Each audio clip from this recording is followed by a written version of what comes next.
สบายดีหมดสุคนอ้าวซองเก่าของไอ้รัดใจดีบ่ได้ละตัวนั้นเลยมาเปิดซองใหม่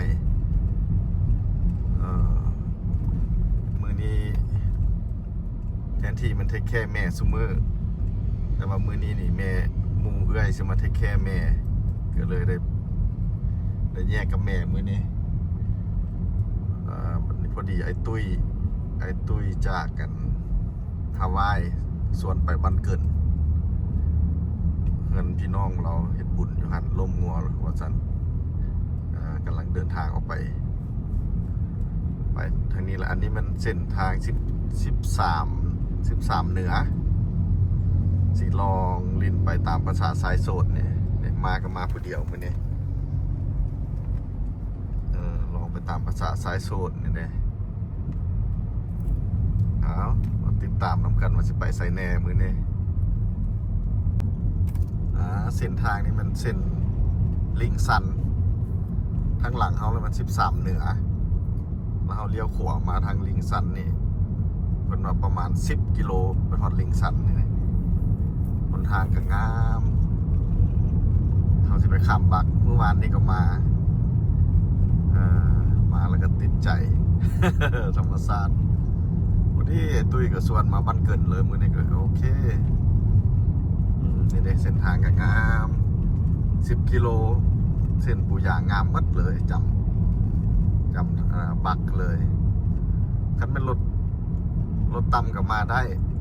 เนี่ยของรถเขาเป็นรถเก่งรถต่ำจะก็ขึ้นเสียใจอยู่คันเป็นไผ่มาลาวขอแนะนำให้ซื้อรถสูงรถสูงแล้วให้มีโฟวินนำพอไปใส่มาใส่มันจะง่ายรถต่ำคือรถกำคือเฮานี่โอ้ยแสนที่ทรมานจะไปขึ้นบักอะทรมานนี่นะเนี่ยมันไผ่ที่มาบ้านเกินนี่ขอแนะนำให้มาทางนี้เลยทางสะดวกสบายมาทาง13เหนือแล้วก็เลี้ยวขวาทางลิงซันขี่เข้ามาประมาณ10กิโลสิมาเจอนี่ทางปูย่างมาเลยนะ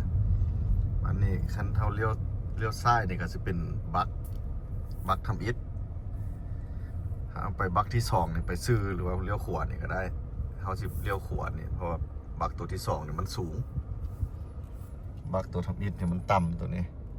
แต่เพิ่นกำลังจอดเรืออยู่เพิ่นว่าจอดประมาณ 2-3 เดือนเรือใหญ่สิแล้วบัดนั้นเขาก็สิเข้าขึ้นตัวนั้น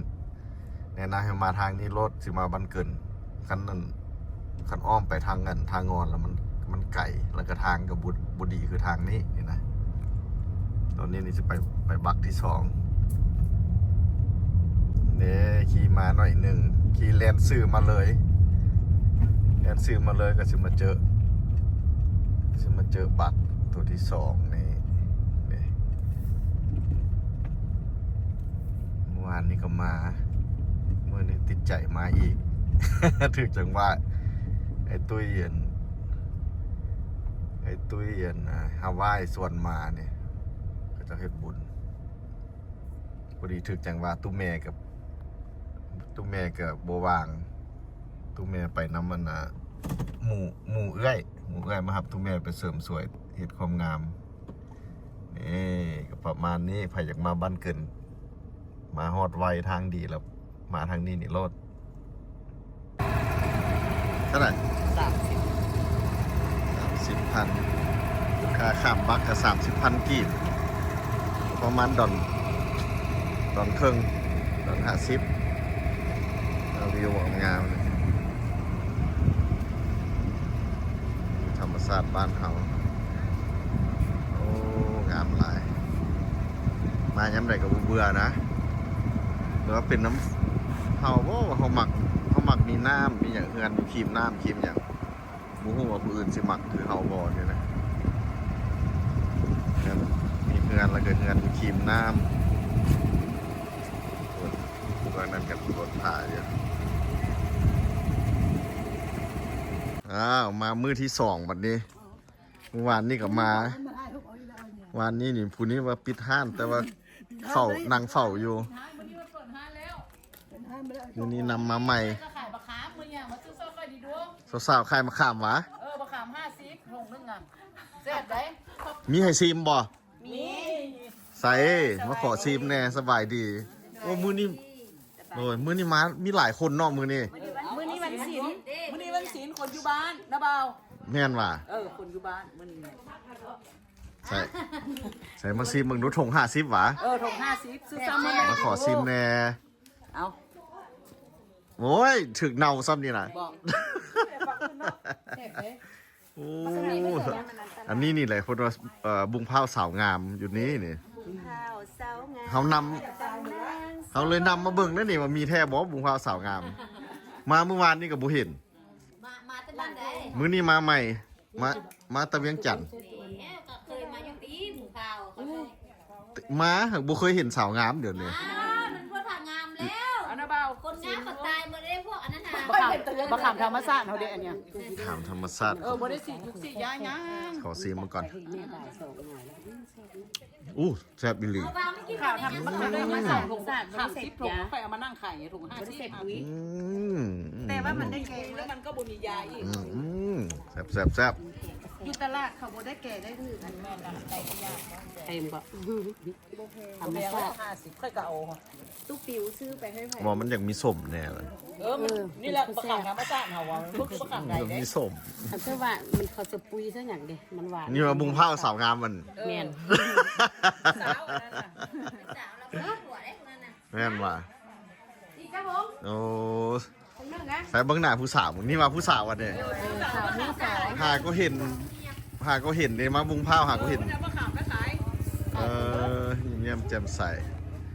มื้อนี้มากับโบได้บอกไอริดเดี๋ยวยังไงเข้าไปหาหมอแม่นแล้วมึงก่อนมึงเขาซื้ออย่างมึงเนาะมือนี่ซื้ออัน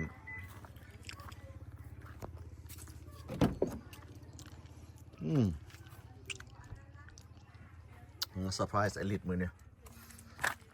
ซื้อมา3 จุดเป็นไงเนี่ยจุดนี้ขนมตืดแล้วก็มีตัวนี้แซ่บนี่นะวุ้นมะพร้าวซื้อมา1 สุด2 สุด3 สุดสุดหนึ่งนี่คือเราซื้อมาให้ไอริดสุดที่2นี่ยังบูฮู้ว่าจะให้ไผสุดที่3นี่ไปให้แม่ผู้ค้าเองแม่มานิจันเบิ่งเดี๋ยวนี้ให้ลิด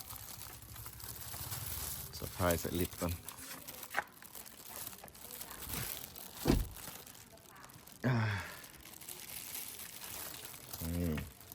ลองมึงดูมาแบบโบได้โบได้โทรบอกก่อน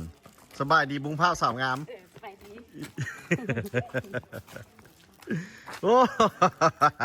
ว้ามือนี่คือมาหมดนี่แบบนี้นะ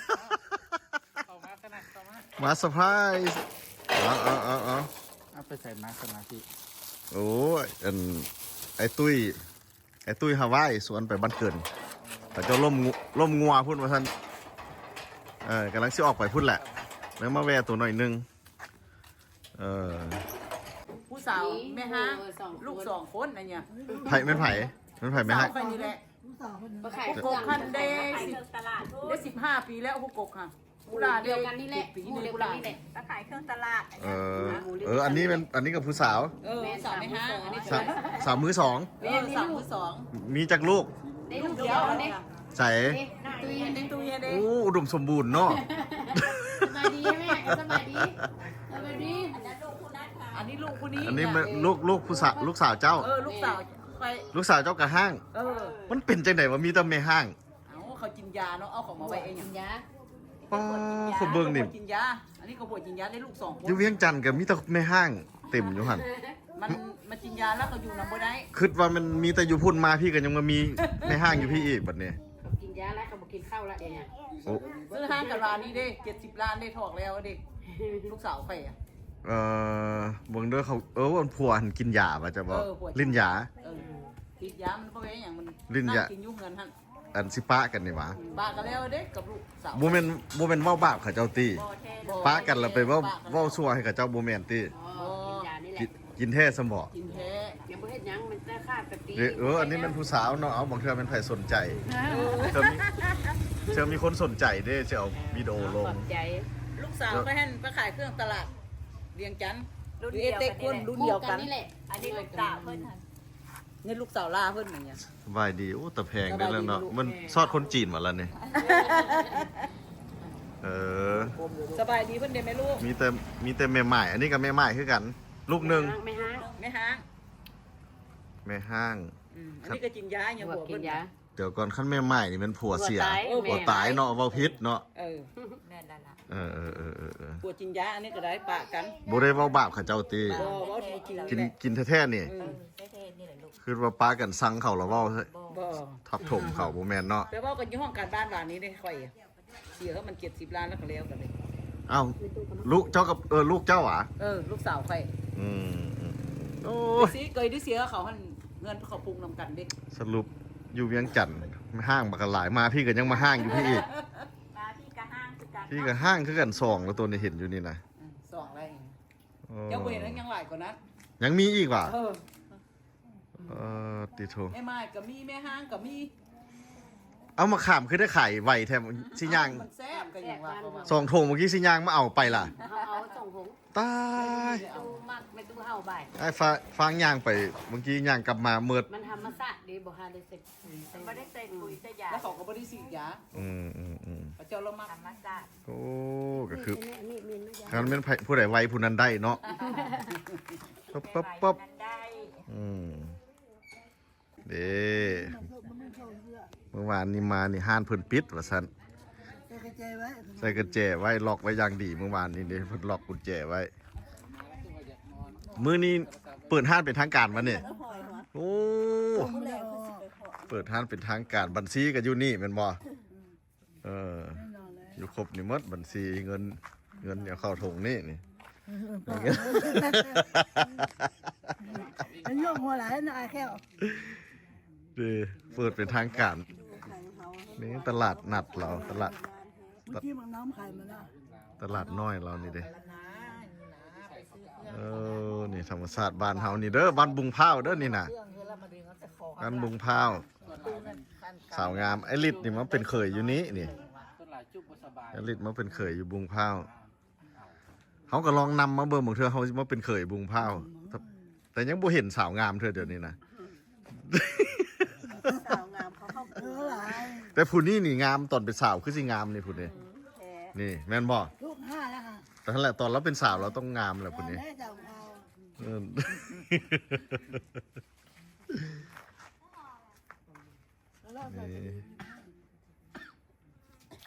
งัดกันมาเที่ยวเบิ่งด้วยตุ้ยสิพาไปใส่เนี่ยนะว่าบ้านเกินแต่มันบ่เป็นบ้านเกินอันนี้มันเขตนอกบ้านเกินนะนี่ขึ้นบักมาน้อยหนึ่งสี่แยกแล้วก็แลนซื่อเลยคันเดียวซ้ายเราไปบ้านเกินเบิ่งดูเราสิพาไปใส่เนี่ยนะไอ้ตุ้ยพามาบุญบ้านข้าเจ้าอันนี้มันอยู่หลังบ้านเพิ่นเป็ดมีไก่ในหมู่ย่านเขาได้นี่นะจุ๊บโอ้อยู่แบบธรรมชาติเมืองนี้ธรรมชาติบ้านเขาเฮ็ดนามาแล้วเอาเฟืองมาไว้นะฮั่นเอาไว้ให้งัวกินงัวกันอยู่นี่ก็ฟืน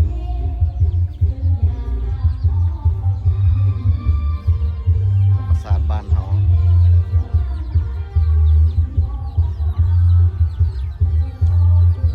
ไก่นี่คือสิหิวข้าวอันนี้มันหลกไก่นี่หิวข้าวเลยเนี่ยนะ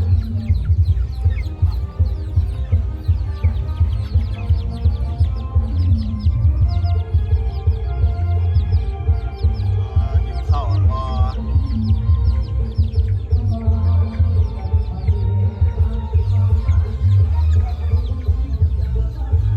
ธรรมศาสตร์แท้ๆ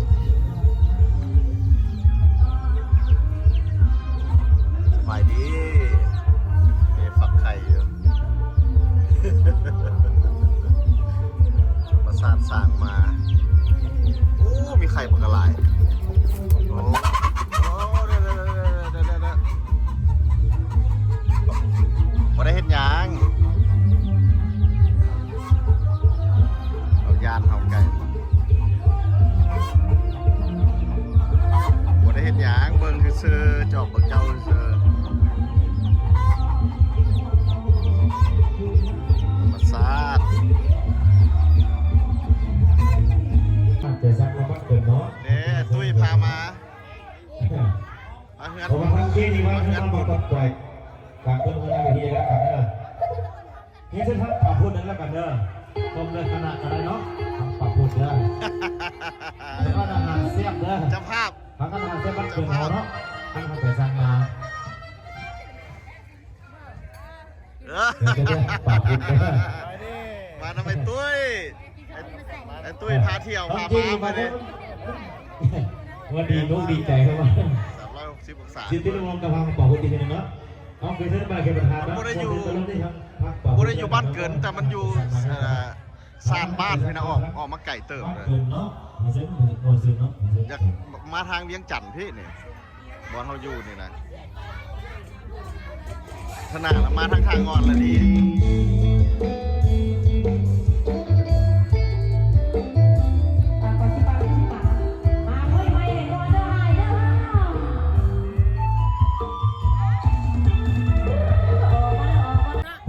แม่นอย่างแม่นไผ่โสดในแถวนี่นะเดี๋ยวก่อนโสดมดโสดมดนี่แปลว่าโสดที่บ่มีผัวนะเจ้าจะบ่มีผัวแฟนเด้โอ้ยเคโสดแท้คนนี้เด้นี่ก็โสดโสดแท้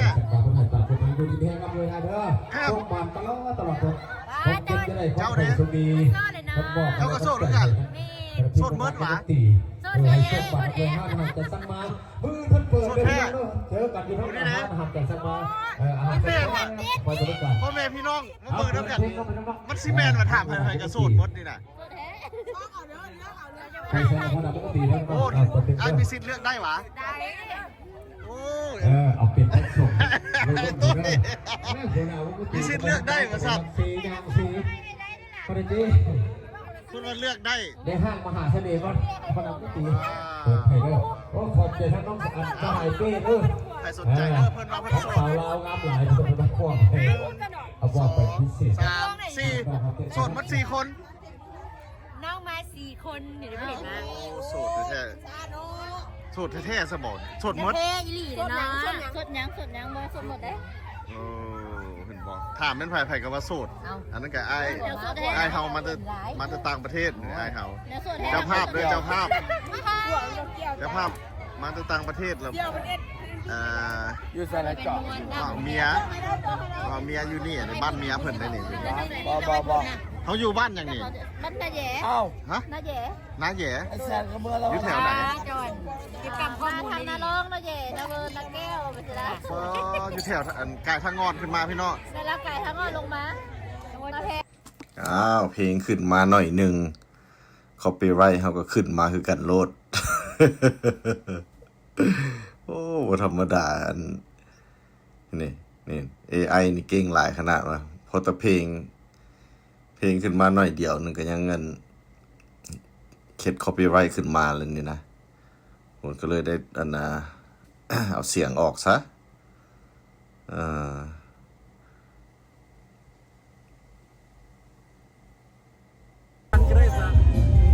โอ้อันนี้นี่มันหมุนบ้านเนาะนี่แต่ละเฮือนเขาเจ้ากินกันนั่นบ่ประตูไอ้ตุ้ยพามาบุญแต่ละเฮือนมีบุญบ้านแล้วก็เป็นอันนี้อยู่วัดมีบุญนี่นะไฟมีแบบโอ้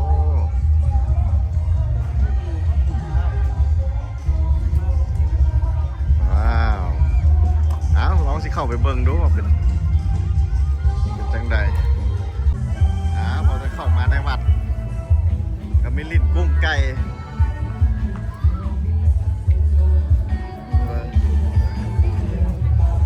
360 องศาให้เบิ่งไปเบิ่งบอลระวงแล้วยังบ่มีคนมันยังเว้นอยู่กำลังสิพากันกลับมาผัดไอ้ตุ้ยผัดมะลินมากุ้งไก่ไอ้ตุ้ยนี่ได้ยินว่าไอ้ตุ้ยนักเลงฮาวายด้วยนี่นะฮาวายเขาจะมีลินการพนันเร็วไอ้ตุ้ยเห็นแล้วนี่เบิ้งของลินคุณ หนาไอ้ตุ้ย ดึงฟ้า ตุ้ยนักการพนันมาจากฮาวายเขาดึงนั้นแล้วมันตรงลงมา นี่ไก่ออกมาอีกไก่คือว่าจะมาดิ เครื่องวัดนี่โอ้แม่ได้จกบัดนี้ อ่อยเลยเนาะ บ่อ่อยแล้วแม่สิ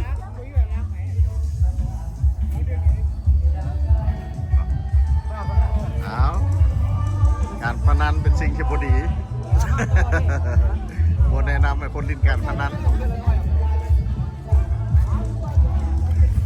อันนี้มันบุญวัด บุญบ้าน แต่ละงานก็จะซุ่มกัน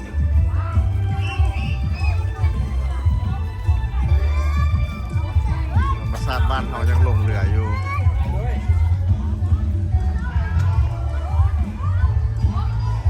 นะเจ้าหน่อยจ้อกับสิพากันกลับแล้วเนี่ยพอดีถึงเวลากลับบ้านแล้วบัดนี้พากันกลับบ้านก็เลยตุ้ยออกหน้าไปละขอบใจทุกคนที่ติดตาม YouTube ใหม่ของไอรัดใจดี วิดีโอนี้เป็นวิดีโอที่2โอเค เจอกันใหม่